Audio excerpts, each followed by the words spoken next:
నమస్కారం గురుగారు. జై శ్రీరామ్. ఇప్పుడు ప్రపంచమంతా కూడా హిందువులకు కావచ్చు భవ్య రామ మందిర నిర్మాణం అంటే ప్రపంచంలో నాకు తెలిసి గత 100 సంవత్సరాల్లో ఇంత పెద్దగా ఏ ఆలయం నిర్మించబడలేదేమో, అంత గొప్పగా నిర్మించబడుతుంది. మొన్న మీతో కలిసినప్పుడు రామాయణంలో కొన్ని విశేషాలు చెప్పడం జరిగింది. ఆ యొక్క విశేషాల్లో సరయూ నది యొక్క విశిష్టత ఎంతో గొప్పగా చెప్పారు. ఆ సరయూ నది విశిష్టత గురించి మాకు వివరించారు. గం గణపతియే నమః.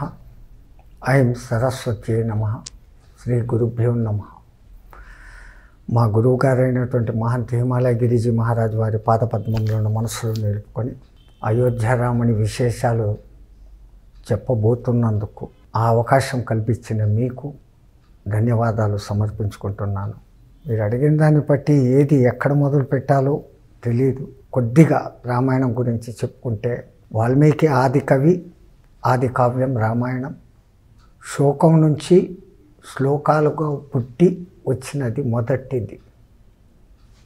లక్షల సంవత్సరాల పూర్వం జరిగిన ఇది చెప్పాలంటే మనకు వేదాలు, ఉపనిషత్తులు, పురాణాలు, ఇతిహాసాలు అనే 4 మహత్తర జ్ఞాన గంగలు ఉన్నాయి. వేదాలు కఠినమైనటువంటి సంస్కృతంలో ఉంటుంది. ఉపనిషత్తులు బ్రహ్మ విద్య గురించి ఉంటుంది. పురాణాలు అత్యద్భుతంగా కాస్త విపులంగా దేవతల గురించి ఉంటుంది. వీటన్నిటికీ మించి ఇతిహాస అని ధైర్యంగా చెప్పగలిగి ఇలా ఒకప్పుడు జరిగింది అని చెప్పడమే ఇతిహాస అనే ఆ పదానికి అర్థం. ఇతిహాసం అంటాం. ఇతిహాసాల్లో 2 మహత్తరమైనవి ఉన్నాయి. ఒకటి భారతము, ఒకటి రామాయణం, మూడవది భాగవతం అని చెప్పబడుతోంది. మహాభారతం 1,00,000 శ్లోకాలకు మించింది. అనేక నీతి కథలతో, అనేక విశేషాలతో ఉంది. కేవలం పాండవ కౌరవ యుద్ధం కాదు. అలాగనే రామాయణం కేవలం 24,000 శ్లోకాలతోనే మనకు అందించబడినప్పటికీ మహాభారతం కన్నా విపుల అర్థాలతో ఉంది. మహాభారతాన్ని తెలుగించిన వాళ్ళు కానీ, వాళ్ళ భాషలో మార్చిన వాళ్ళు కానీ కొద్దిమంది అయితే, రామాయణాన్ని ఎంతమంది రాశారో, ఎంతగా దాంతో మమైకమైపోయారో చెప్పలేం. నాకు తెలిసి అందరూ అన్ని భాషలలో చదివే రామాయణాలు ఇంచుమించు 360 ఉన్నాయి. ఒక 90 రామాయణాల వరకు ఈ ఉపాధి చదివే ప్రాప్తత కలిగింది. రామాయణ విశేషాలు చెప్పాలి అంటే ఈ అన్ని రామాయణాలలో ఉన్న కొద్ది విషయాలను అలా చెప్పుకుంటూ పోతేనే రామాయణ సమగ్రత అర్థమవుతుంది. అఫ్కోర్స్ దీంట్లో అనేక ప్రక్షిప్తాలు ఉంటాయి. ఆ రామాయణ మహాకావ్యాన్ని ఇంకా హైలైట్ చేస్తూ వాళ్ళ భావాలకు తోచినట్లు దాంట్లో వాళ్ళ కవిత్వాన్ని జోడించి రాయటంతో రామాయణం ఈ రోజుకు అజామారామంగా ఉంది. రామాయణం కేంద్ర బిందువు ఆ మహా అయోధ్య. స్వాతంత్రం వచ్చిన తరువాత సోమనాథ మందిర పునర్నిర్మాణం ఒక్కటి జరిగింది. మహాత్ముడు సర్దార్ వల్లభభాయ్ పటేల్ నడుము కట్టుకున్నాడు. మరి దానికంటే ఎన్నో లక్షల సంవత్సరాల నుంచి పేరుగాంచిన ఆ అయోధ్య ఇతరుల చేత జయింపబడని మహానగరం, ఇక్ష్వాకు వంశస్థులకు రాజధాని, కోసల దేశపు రాజధాని. ఉత్తర కోసల అయోధ్య, దక్షిణ కోసల మీ ఆంధ్ర ప్రాంతం అనిపించుకుంటుంది. కౌసల్యమాత మీ ఆంధ్రుల ఆడపడచ్చు, ఉత్తర కోసలవాసిని. ఇంకా అయోధ్య విషయానికి వస్తే, ఆ అయోధ్య అతి పవిత్రము అతి గొప్పదైనటువంటి సరయూ తీరంలో నిర్మించబడింది. చరిత్ర ప్రకారం చూస్తే సరయూ గంగకు కేవలం ఉపనది.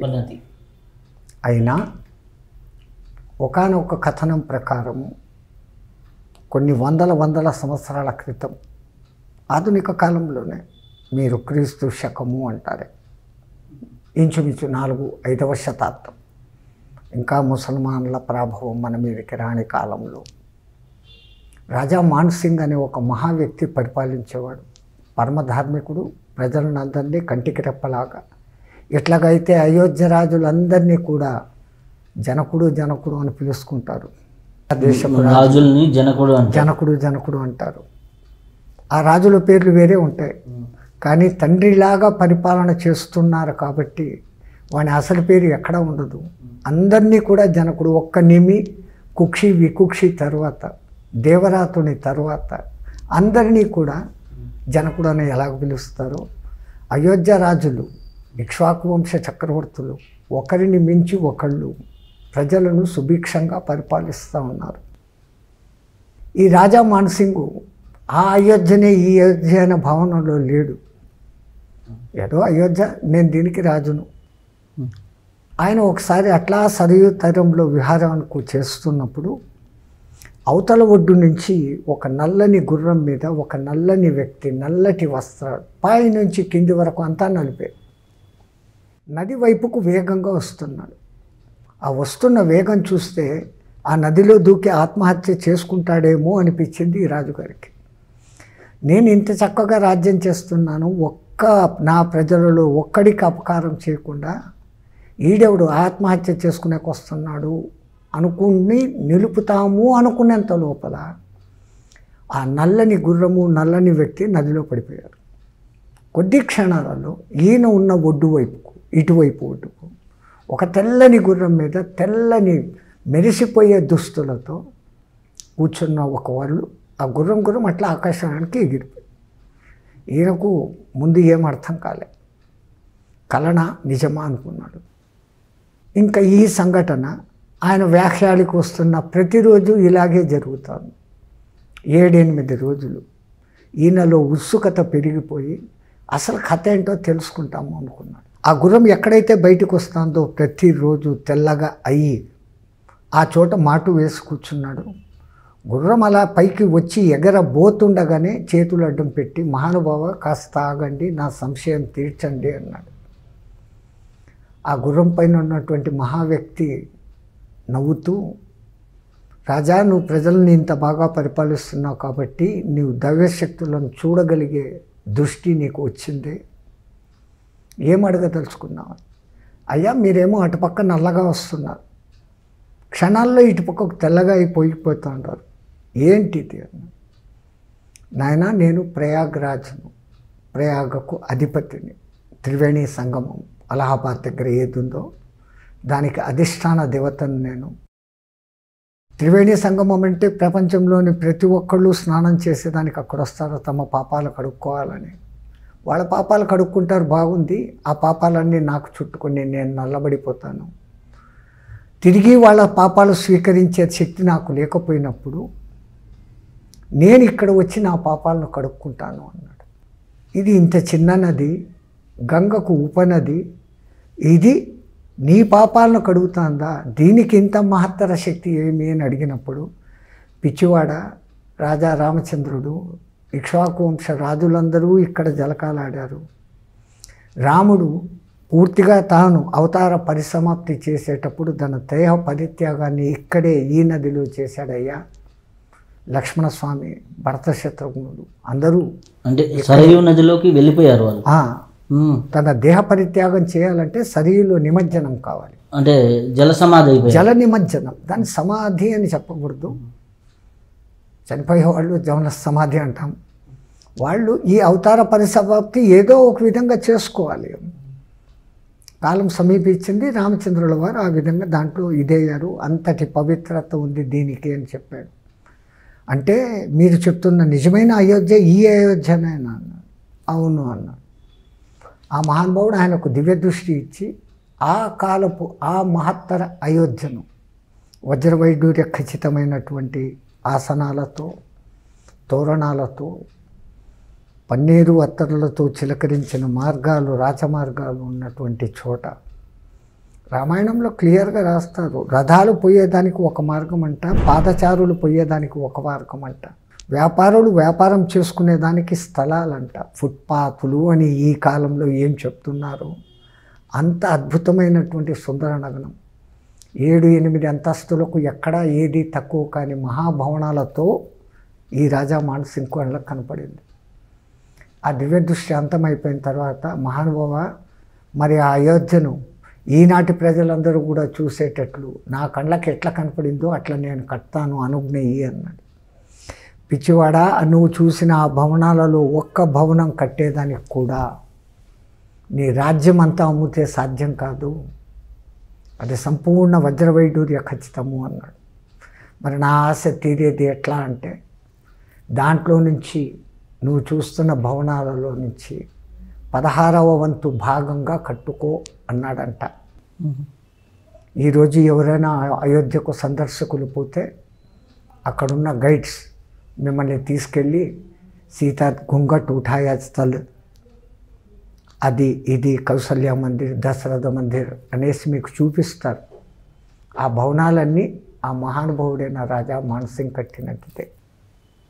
అంతటి అయోధ్య, ఇంతటి సనాతన ధర్మమైన భారతదేశంలో ఏదో కొంచెం జరగకూడనిది జరిగి, అక్కడ ఒకటి పాడుబడిపోతే తిరిగి పునర్నిర్మాణంగా జరుగుతున్నటువంటి రామలాలా స్థానం విమర్శ కాదు, ఏదో కారణాల చేత అక్కడ ఇంకో మందిరం వెలిసింది, ఇంకో మతస్థులది. 370 ఏళ్ల నుంచి కోర్టు కేసులు నడుస్తున్నాయి. తీరక మాలో ఆగని మంట రేగి పరాకాష్ఠకు చేరి ఆ బాబ్రీ మసీదు కూలగొట్టడం జరిగింది. దాన్ని చరిత్రలో ఒక దుర్ఘటన అనుకుంటామా, ఒక మహాఘటన అనుకుంటామా? మత వైషమ్యాల మాట కాదు, జరిగింది. ఆ మహత్తర సన్నివేశంలో హిందూ మంత్రులే ఆజ్ఞాపించి హిందూ సాధు సంతులని కూడా చూడకుండా ఫైరింగ్ ఆర్డర్ ఇచ్చారు. అప్పుడు మీకు బుల్లెట్ కూడా తగిలిందని ప్రత్యక్ష నిదర్శనం. మాకు ఇక్కడ బుల్లెట్ తగిలింది. ఈ జన్మ ధన్యమైంది. ఇంకా ఎంతకాలం బతుకుతామో మాకు తెలియదు, కానీ ఇప్పుడు జరగబోతున్న ఆ భవ్య రామ మందిరాన్ని ఈ కళ్ళతో మేము చూస్తామో లేదు. ఇది అయోధ్య. ఇంకా రామాయణం మీకు ముందే నేను మనవి చేసినట్లు ఇంచుమించు 90కి పైగా రకరకాల రామాయణాలు చదివాం. వాళ్ళందరూ ఇప్పుడు తమిళనాడులో కంబరామాయణం కావచ్చు, కేరళలో పట్టాయప్పన్ రామాయణం కావచ్చు, తిట్ల కవిగా పేరుగాంచిన కన్నడ కవి చౌడప్ప, ఆ మహానుభావుడు కూడా రామాయణం రాశాడు. ఇవన్నీ 6, 7, 8 శతాబ్దాల కాలంలో రాయబడిన పురాతన కథలే. ప్రచులితంలో బాగా వచ్చి మూల రామాయణానికన్నా బాగా ప్రసిద్ధము, హైలైట్ అయింది. మీ ఆంధ్రాలో మొల్ల రామాయణం, భాస్కర రామాయణం, విశ్వనాథ సత్యనారాయణ రామాయణం, ఇంకా అతి సమీప కాలంలో మైసూరు గణపతి సచ్చిదానంద మహారాజ్ వారు కూడా రామాయణం రాసినారు. వ్యాసుల వారు మహత్తర గురువుగా మనకు ప్రసిద్ధి. ఆయనకు రామాయణం మీద ఎంత ప్రీతి అంటే తన 18 పురాణాలలో కూడా రామకథను ఒక అంశంగా చేర్చాడు ఆయన. అంత కూడా ఆయనకు తృప్తి తీరలేదు, అంతటిది ఈ రామాయణం. రామ ఆయనము అంటేనే రాముని యొక్క ప్రయాణం. ఎక్కడికి ప్రయాణం? ఆయన 2 సార్లు ప్రయాణం చేశాడు. ఒకసారి ప్రయాణం చేసినప్పుడు అంతా విజయాలు సాధించుకున్నాడు, సీతను సాధించుకున్నాడు, ధనుర్భంగం చేసినాడు. రెండవది కష్ట నష్టాల యాత్ర, కానీ దాంట్లో చివరన లోక కళ్యాణం జరిగింది. సీతాయాం చరితం మహత్ అని కూడా దానికి ఇంకో పేరు ఉంది. గాయత్రి రామాయణం అన్న పేరు కూడా దానికి ఉంది.